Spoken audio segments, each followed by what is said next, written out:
Kira-kira menurut Bagus ini, Ba'alawi itu nasabnya sahih atau enggak? Gitu ya? Sahih. Sahih ya, oh, selesai, sahih ya, sahih, sahih.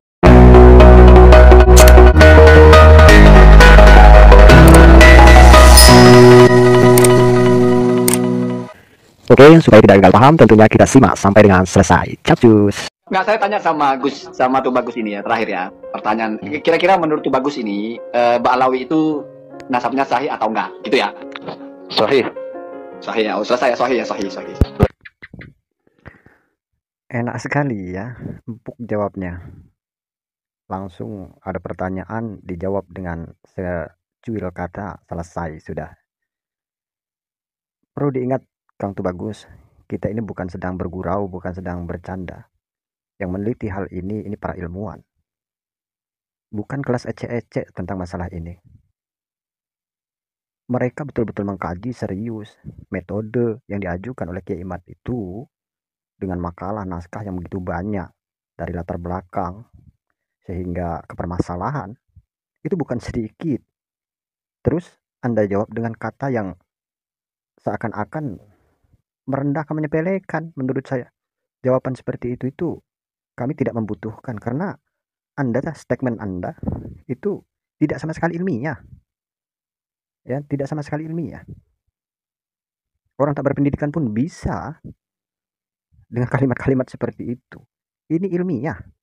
Artinya kaidah ilmu yang harus kita sepadankan, sesuaikan yang kita kaji. Jadi bukan begitu caranya untuk mematahkan daripada tesis yang begitu amat banyak dari latar belakangnya, kemudian lagi duduk perkaranya, terus dijawab dengan hal semacam ini. Jadi membingungkan menurut saya. Anda menjawab tidak sama sekali menggunakan data, tidak membuka daripada sejarah, tidak ada dalil yang memperkuat. Kok bisa? Sudut pandang apa yang Anda gunakan? Pola pikir apa yang Anda pakai? Jadi mengherankan, Kang Tubagus, kalau seperti itu. Jadi jawablah dengan ilmiah. Kalau Anda mengatakan itu kesahihan Anda itu berdasarkan apa? Data Anda mana? Anda punya dalil yang menyokong kuat. Mana dalilnya? Atau Anda sudah menemukan banyak manuskrip? Tunjukkan. Itu hebat. Berarti Anda memang betul-betul orang yang pintar, yang cerdik. Nah, kalau pertanyaan seperti ini Anda jawab dengan perkataan yang tidak ilmiah, tidak berbobot, bagaimana kita akan mengambil suatu kesimpulan yang merujuk kepada orang-orang yang kami anggap pintar? Oke. Sudah. Nah, kemudian ditemukan banyak dari Ba'alawi yang DNA-nya C1, kan mau ngomong apa itu? Ada beberapa dari Al-Haddad, As-Segaf, Al-Ataf yang ternyata C1, C2. Banyak dari Ba'alawi yang DNA-nya C1, kan mau ngomong apa itu? Tapi kan nggak juga. Yang Anda maksud J1, J2 itu siapa? Kalau Anda punya datanya, kalau Anda punya buktinya, tunjukkan di publik. Sekarang Anda ini berbicara di media, di publik. Kalau Anda punya data, tunjukkan siapa si A, si B dari Ba'alawi dan sebagainya itu yang mempunyai keterangan J1 dan sebagainya yang Anda maksud. J1, J2 itu siapa? Sementara yang beredar, bahkan pengakuan yang bersangkutan, yang ada adalah tidak terkonfirmasi. Jadi, menurut saya, Anda mencari pembenaran bukan kebenaran. Lagi-lagi disembunyikan. Ada beberapa dari Al-Haddad, As-Segaf, Al-Ataf yang ternyata C1, C2. Itu kan sangat bias sekali ya, family tree-nya juga. Yang kedua, nah, yang menyembunyikan itu siapa sekarang? Anda tahu orang yang menyembunyikan? Anda bisa ungkapkan di sini. Siapa inisialnya siapa? Ungkap, ini media. Kita transparan. Atau justru Anda yang tidak bisa mengungkap, yang menyembunyikan tentang duduk permasalahan ini. Kalau Anda tahu datanya, mengapa Anda tidak ungkap? Yang Anda maksud menyembunyikan itu siapa? Di sini yang membahas tentang ini adalah orang-orang hebat. Orang-orang pemikir, orang-orang cendekiawan, orang-orang bermodal bahkan. karena mereka ke hulu ke hilir mencari bukti, fakta dan sebagainya, sumber dari buku-buku. Bahkan tak sedikit mereka langsung ke luar negeri, ke internasional hubungan ini. Jadi jangan menggunakan statement-statement yang seperti itu. Justru statement itu bumerang buat Anda menurut saya. Anda yang menutupi data-data itu. Mengapa Anda tidak bisa mengungkap orang-orang yang menyembunyikan data? Jadi sekali lagi Kang Tubagus, bahwa permasalahan ini adalah permasalahan orang-orang hebat. Banyak para gus, banyak para santri, banyak para tokoh kiai, bahkan ulama yang meneliti, yang mencermati permasalahan ini. Jadi ini ya bukan hanya sebuah kontestasi konten ya. Jadi ini betul-betul harus penanganan yang serius. Jangan hanya sekedar argumentasi yang tidak memberikan suatu faedah, bahkan apalagi menerangkan. Jadi itu kan tuh bagus. Pernyataan saya bahwa kalau kita mengandalkan DNA sebagai isbat dan ibtal nasab, itu sama dengan kita memindahkan nakobah itu ke Amerika dan Eropa. Anda berpikir seperti itu atas dasar apa? Mengherankan saya. Narasi yang Anda bangun, kok bisa Anda berbicara seperti itu? Kedudukan nakobah itu apa? DNA itu bagaimana? Sebenarnya memahami atau tidak? Saya heran kalau orang sepintar Anda tidak memahami tentang itu. Menurut saya nakobah manapun, mau dari Irak, Mesir, Arab Saudi dan sebagainya, dia pindah ke Indonesia emang merusak. Emang merusak daripada data. Jadi bagaimana? Nakobah itu adalah orang yang menulis dari masa ke masa, dari zaman ke zaman ya. Kemudian dari turun-temurunnya nasab seseorang. Jadi tidak ada sangkut pautnya. Mau dia dari asalnya Mesir, dia pindah ke Indonesia, tidak akan merubah data.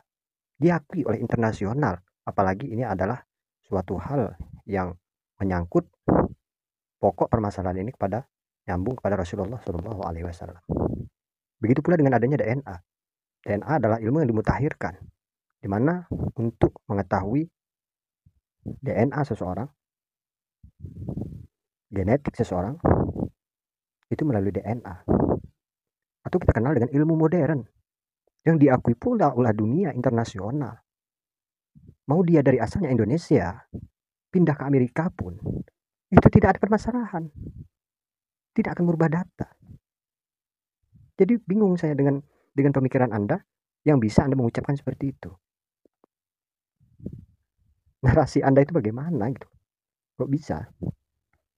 Jadi soal nakobah, DNA, dari Indonesia mau ke kutub pun, itu tidak akan ada perubahan itu. Jangan mengklaim sesuatu, Anda membenarkan sesuatu tanpa Anda jelaskan dengan rinci. Justru membingungkan umat.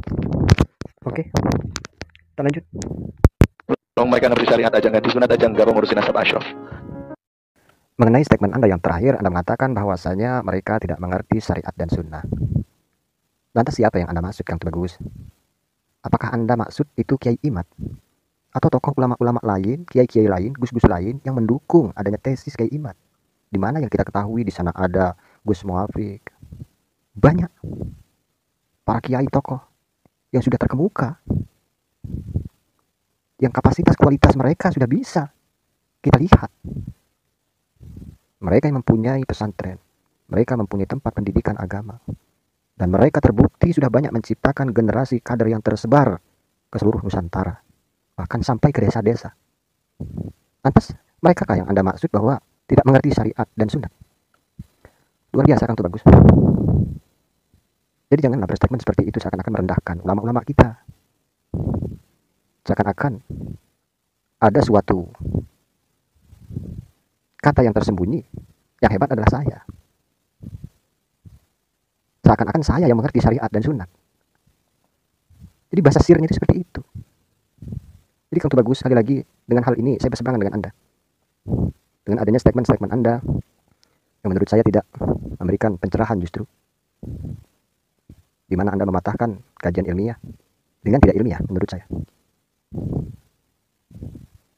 Jadi saya tidak sependapat dengan Anda. Saya ada di sini adalah orang yang berada di tengah-tengah. Tidak pula 100% saya mendukung adanya tesis Kiai Imad, dan saya juga tidak membenci adanya nasab Ba'alawi atau Bani Ba'alawi. Jangan salah. Bahwa saya itu ingin tahu lebih mendalam kebenaran yang ada. Ingat, yang kita cari adalah suatu kebenaran, bukan pembenaran. Makanya kita perlu data, perlu bukti, perlu manuskrip, perlu sumber sejarah. Jadi tidak bisa kita mematahkan ilmiah dengan cara seperti itu. Dan statement Anda melebar kemana-mana, yang justru akan memperkeruh suasana. Jadi mohon maaf, untuk bagus. Kembali lagi kepada saya adalah orang awam, fakir ilmu. Saya ingin tahu betul kebenaran. Karena itu saya mengikuti dari awal hingga sampai saat ini tentang duduk perkara permasalahan ini yang belum kunjung selesai. Bahkan makin memanas, bahkan makin meluas. Jadi itu yang saya maksud. Jadi bukan berarti saya membela dari kalangan Ba'alawi, dan saya juga tidak membela mutlak tentang kajian Kiai Imad. Cuman siapapun yang benar di antara kedua belah pihak ini, kita hormati.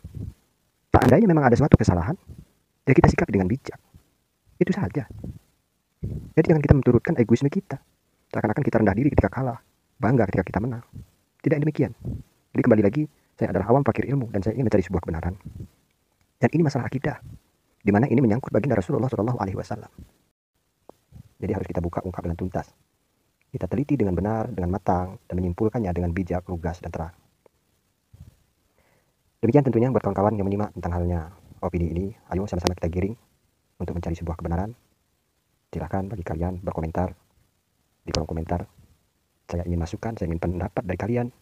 Dan tentunya hal ini adalah menjadi sebuah penelitian kita bersama.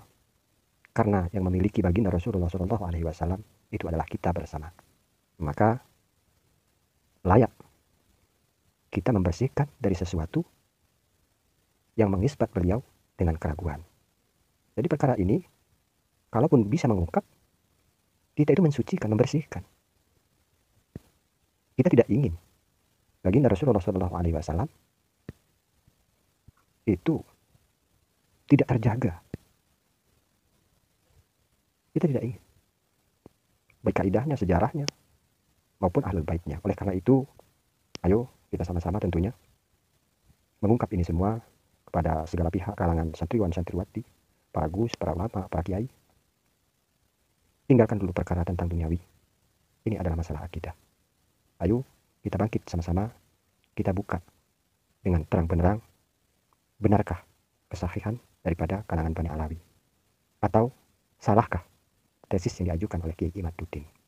Atau sebaliknya, dengan kerjasama dengan kita bersatu padu, tentunya akan membuka hijab, dinding-dinding pemisah sudah di antara kita, dan membuka tabir-tabir yang selama ini masih tertutup di antara kita. Demikian, wassalamualaikum warahmatullahi wabarakatuh.